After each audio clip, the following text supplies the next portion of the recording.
Bonjour tout le monde. Aujourd'hui, on va commencer un nouveau chapitre, les espaces vectoriels réels. Donc, le plan de ce parti, c'est on doit définir la loi de composition externe, puis quelques exemples.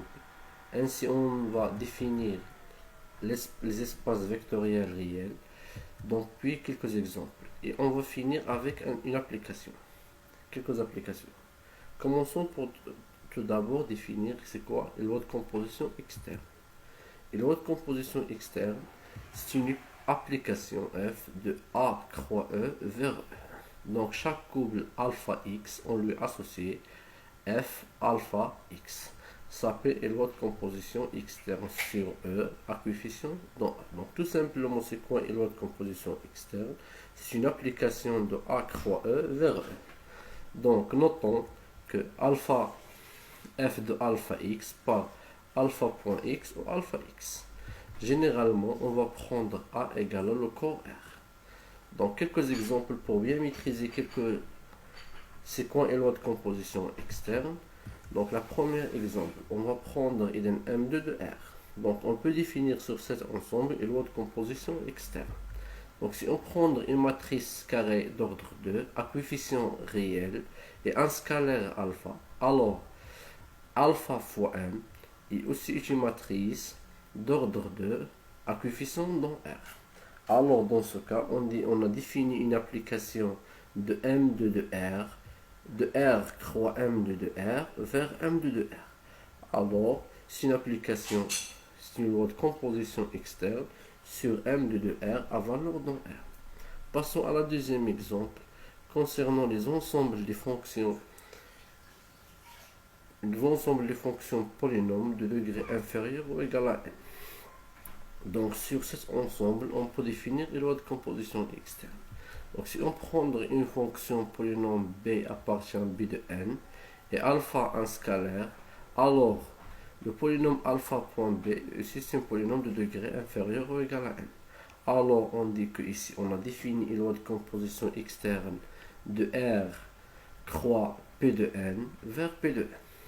Passons à un troisième exemple. Donc l'ensemble des fonctions définies de I vers R. Donc la même chose. Si on prend une fonction f appartient à l'ensemble f et un scalaire alpha, alors alpha.f appartient à cet ensemble.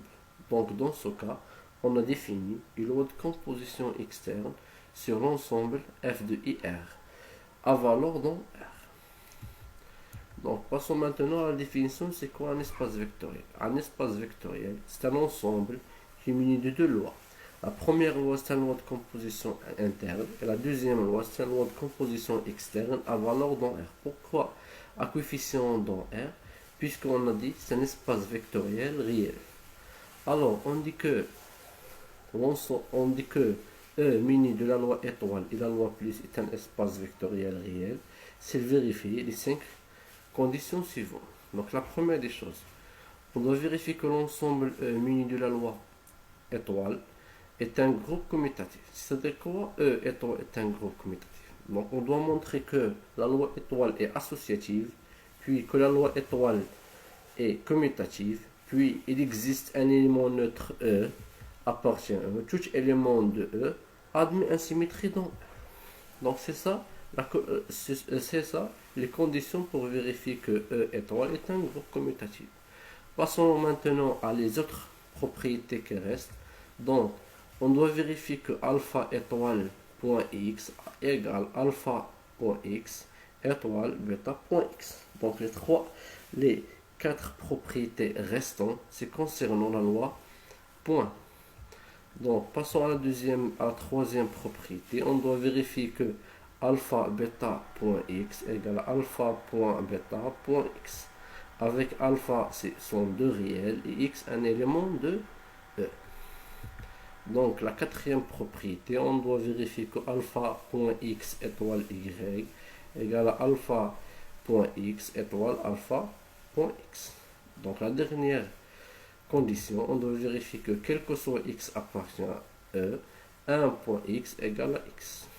Donc, passons maintenant à élaborer quelques exemples pour bien maîtriser ce qu'on espace vectoriel. Donc, la première espace, prends-moi par exemple l'ensemble des fonctions continues sur R. Donc la première des choses, on doit définir la loi de composition interne sur cet ensemble.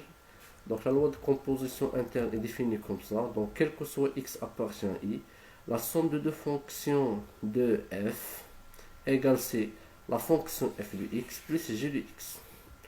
Donc la même chose, on doit définir la loi de composition externe. Donc la loi de composition externe est définie comme ça.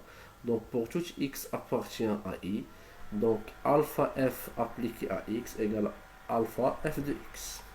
Donc notre question c'est de montrer que l'ensemble f muni de la loi interne plus la loi externe point est un espace vectoriel. Donc pour montrer que cet ensemble muni de la loi plus étoile est un espace vectoriel, donc on doit vérifier que f plus est un groupe commutatif. Donc pour montrer que cet ensemble muni de la loi plus est un groupe commutatif, on doit vérifier l'associativité, que la somme est associative. Je vous laisse de faire les quatre propriétés. Donc la somme est commutative. Donc l'élément neutre ce n'est que la fonction nulle. Finalement, tout élément de f admet une symétrie. Donc sans symétrie, c'est mon f. Donc je vous laisse de bien rédiger la correction de ça. Donc il ne reste que les quatre propriétés concernant la loi de composition externe. Donc je vous laisse de le faire. Donc passons maintenant à la deuxième exemple, l'ensemble R carré. Donc l'ensemble R carré, donc on doit définir la loi de composition interne sur cet ensemble et sa loi de composition externe. La loi de composition interne sur R carré, c'est la somme. La somme de deux éléments de R carré égale à x plus x prime, y plus y prime. Donc la même chose, la multiplication d'un scalaire par un élément de R carré égale à alpha x, alpha y. Alors, montrons que R carré muni de la loi plus et la loi externe est un espace vectoriel. Donc les mêmes étapes. Donc on doit vérifier que l'ensemble R au carré muni de la loi plus est une loi de composition, est un groupe commutatif. Donc pour montrer que R carré muni de la loi plus est un groupe commutatif, on doit vérifier l'associativité, la commutativité, puis l'élément neutre c'est le couple 0,0, puis finalement chaque élément admet une symétrie. Donc les symétries de l'élément de R carré s'écrit de la forme moins x moins y. Donc il ne reste les dernières propriétés concernant les lois externes. Donc les lois externes, on a quatre propriétés. Revenons à la définition et appliquer ces quatre propriétés. Commençons par la deuxième propriété, la troisième, la quatrième et la cinquième propriété. Passons maintenant à une application. Je vous laisse de faire cette application. Donc montrer que l'ensemble des matrices carrées à coefficient R muni de la loi plus et la loi point est un espace vectoriel. La même chose les matrices d'ordre 3 à coefficient dans R. L'ensemble des polynômes au système des espaces vectoriels. Donc l'ensemble C de I, c'est quoi l'ensemble de I? C'est l'ensemble des fonctions continues sur R. Donc cet ensemble muni de la loi plus et la loi point est un espace vectoriel. Donc finissons par quelques notations. Donc la suite de ce cours, on utilise les symboles et les vocabulaires suivants. On note par plus la loi de composition interne de l'espace vectoriel. On note par point la loi de composition externe de l'espace vectoriel. Donc on note par le vecteur x les éléments de E et on l'appelle vecteur si on ne connaît pas la nature des éléments de E. Donc rédigez cette application et envoyez-moi votre correction sous forme des images. À bientôt.